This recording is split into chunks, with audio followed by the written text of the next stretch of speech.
주야로 묵상. 오늘은 골로새서 3장 18절에서부터 4장 1절까지의 말씀입니다.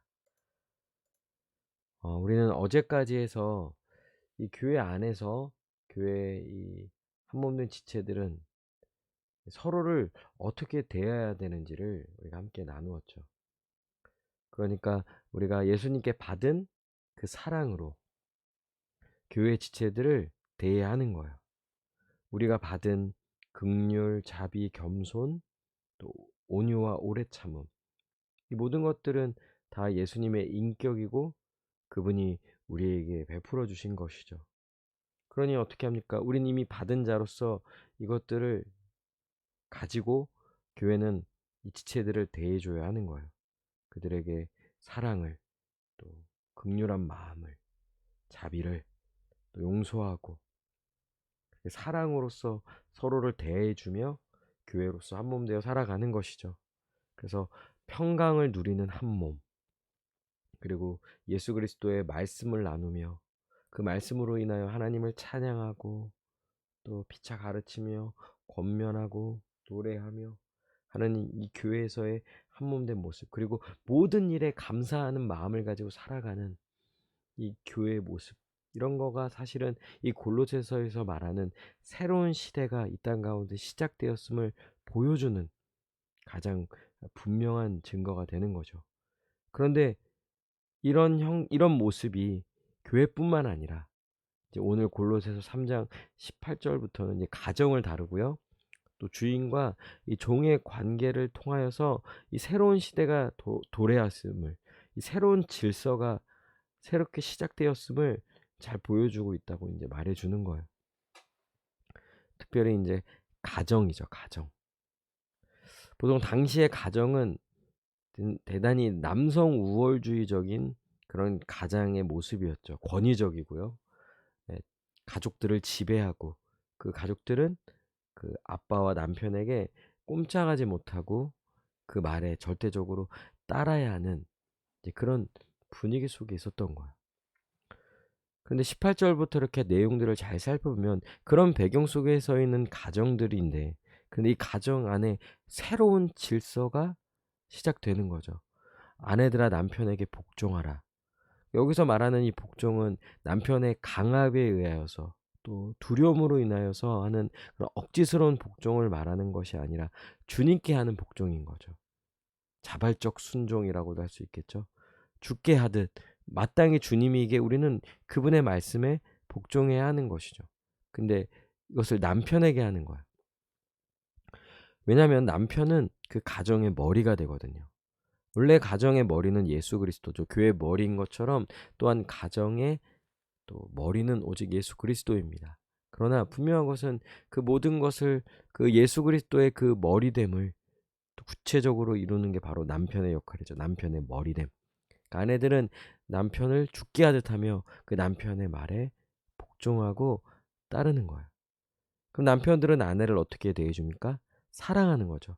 괴롭게 하지 말라라는 거예요. 품어주고 사랑하며 또 잘 대해주고 또 아내가 늘 기뻐하며 살아갈 수 있도록 열심으로 행하라는 거예요. 그러니까 사실은 남편들이 아내를 이렇게 대해주지 않았어요. 여자들 이렇게 대하지 않았다라는 거예요. 가정은 굉장히 권위적이고 지배적이고 여자들을 지배하려고 하였죠. 그리고 자녀들에 대해서도 굉장히 강압적인 그런 순종을 요구하였던 거예요. 그러니까 모든 일에 부모에게 순종하라. 참 이런 거 어렵죠. 자녀들이 모든 일에 부모에게 순종합니까? 자기 생각과 다르면 부모의 뜻에 거역하죠. 물론 이제 부모의 그 워낙에 강하게 자녀들을 지도하거나 지배하려고 하면 억지로는 따를지 모르겠지만 부모에게 자발적으로 순종하는 거예요. 그리고 아비들아 너희 자녀를 노엽게 하지 말라. 이런 표현들, 아비들은 자녀를 노엽게 하죠. 아주 심하게 대합니다. 예, 당시 아버지들의 모습 특히 더 그럴 거예요. 그런데 자녀들의 마음을 살피죠. 자녀가 노여움을 느끼지 아니하도록 조심하고 잘 표현하고, 이런 거 하나하나 이렇게 생각해 보면 보통 당시의 로마 시대 가정에서의 모습으로서는 도무지 볼 수 없는 형태의 모습인 거예요. 그런데 신자들은 그 삶이 변화된 거잖아요. 신자가 된 거잖아요. 가정 안에 이런 놀라운 이런 모습들, 새로운 질서가 형성되면서 그 가정의 새로운 모습들을 통하여서 새로운 시대가 도래하였음을 이제 보여준다는 거예요.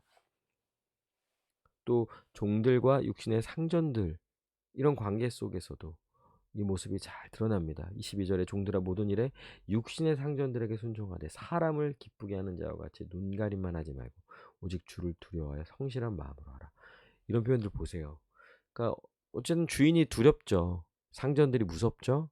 그래서 그들을 기쁘게 합니다. 그러나 그런 것들은 눈앞에서, 그러니까 보일 때만 그렇게 하는 거예요. 진정 마음에서부터 우러나서 하는 것이 아니라 그 보는 데서만 그렇게 하는 거죠. 기쁨으로 또 경외함으로 존경하는 마음을 가지고 어 죽게 하듯 하는 것이 아니라 그냥 눈가림하며 속이는 방식으로 종들이 상전을 대하는 거. 근데 이렇게 하지 말라라는 거야. 오직 주를 두려워하여 성실한 마음으로 하라. 성실한 마음이라는 건 무엇입니까? 모든 일에 이와 같은 마음과 태도로 상전을, 즉 주인을 대하라는 거예요. 어떻게 가능할까? 23절 이걸 잘 보여주고 있는 거예요. 그러니까 예수 그리스도 안에서의 하나 된 교회가 한 몸으로서 살아가는 것뿐만 아니라 이제 가정과 사회에서 살아갈 때, 사람들을 대할 때 그들을요 죽게 하듯, 그러니까 사람이고 보이는 사람을 대하는 거지만 주님께 하는 마음으로서 그들을 대하라는 거죠. 사람에게 하듯 하지 말라. 사람에게 하는 거예요. 그런데 죽게 하듯 하는 그런 마음을 가지고 사람을 대하라는 거죠. 이런 거 하나하나 생각했을 때 정말 놀라운 표현인 거예요. 예수님께 받은 사랑으로 사랑하며, 또 그분께서 그 주시는 마음, 또 그분의 생각, 이런 거 하나하나를 다 통해서 주님으로서 이제 행하는 건데, 그럼 놀랍게도 대상도 주님이라 생각하고 하는 거예요. 죽게 하듯 하라. 그러니까 우리가 하는 그 모든 일은 다 사람을 대할 때 죽게 하듯 하는 그런 마음을 가지고 대하라는 거예요. 그러면 우리가 하는 이 모든 것들은 다 사람에게 하는 것이지만, 그러나 그것은 사람을 향하는 것이 아니라 결국 그리스도를 향하여 그리스도를 섬기는 거라는 거예요. 그러니까 불의를 행하는 자는 불의의 보응을 받죠. 그러나 우리는 어떻게 합니까? 주님께 하듯 주님을 향하여 하는 것. 그럼 반드시 거기에 따른 주님이 주시는 상이 있다는 거예요.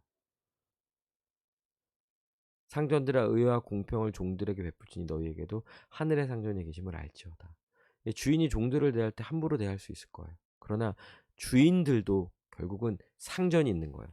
주님이 있는 거죠. 주인이 있는 거죠. 우리 주 예수 그리스도라는 거예요. 그러니 그런 면에서는 그 자기 자신도 종과 같은 존재인 거죠. 그리스도의 종인 거죠. 그러니까 이런 마음을 가지고 상대방을 대하는 거예요. 남편은 아내를, 아내는 남편을, 자녀는 부모를, 또 부모는 자녀를, 노예는 주인을, 주인은 노예를. 이런 거 하나하나 다 인간으로서는 도무지 흉내낼 수 없는 거죠. 죽게 하듯 주님께서 주신 그 사랑에 대한 확신과 그 사랑에 대한 보답으로서 주님께 하고 있다라는 이런 마음, 그런 마음을 가지고 가정에서 또 사회에서 모든 사람들을 만날 때마다 그들을 향해서 우리가 새로운 존재로서의 삶을 살아낼 수 있는 것은 죽게 하듯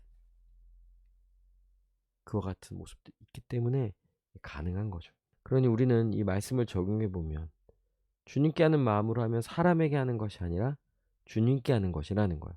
비록 눈앞에 보이는 사람이 사람이죠. 그러나 주님께 하는 마음으로 하면 그 순간 그것이 주님께 드려지는 거예요. 우리의 마음을 주님께 드리는 거죠. 또한 주님이 모든 것들을 다 아세요. 하나도 놓치지 아니하시고 다 아시는 거예요. 그리고 받아주시죠.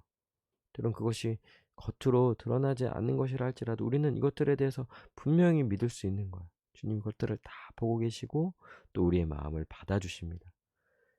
그럼 결국 우리가 적용해 볼 때 우리가 좋아하는 사람한테는 이렇게 하기 어렵지 않죠.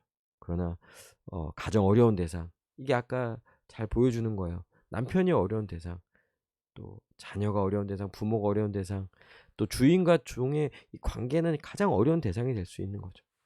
그런데 어떻게 합니까? 이런 대상에게도 할 수 있는 것은 그들에게 하는 것이 아니라 주님께 하는 것이기에 충분히 사랑을 베풀고 마음을 표현할 수 있도록 그들에게 주님께 하는 것이라고 생각하고 가장 어려운 대상에게도 이렇게 실천해 보는 거예요. 순종해 보는 거예요.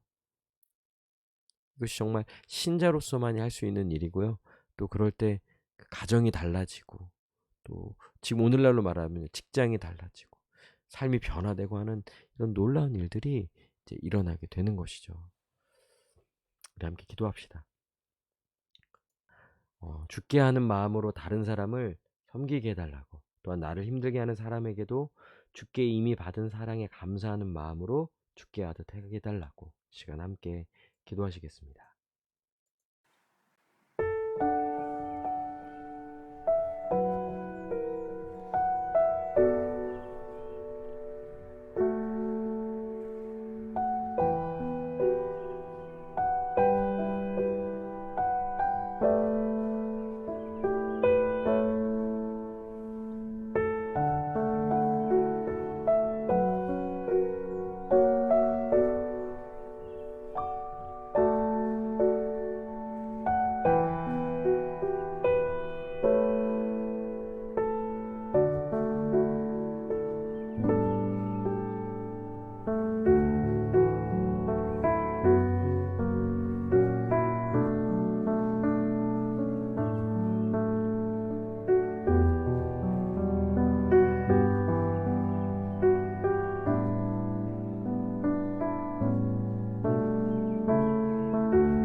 기도합니다. 하나님, 오늘도 또 만나는 사람들에게 죽게 하듯 하는 그런 마음을 가지고 사람들을 섬기며 살아가게 하여 주시옵소서. 감사드리며 예수님의 이름으로 기도합니다. 아멘. 오늘도 주님 안에서 승리하는 복된 하루 되시길 바랍니다.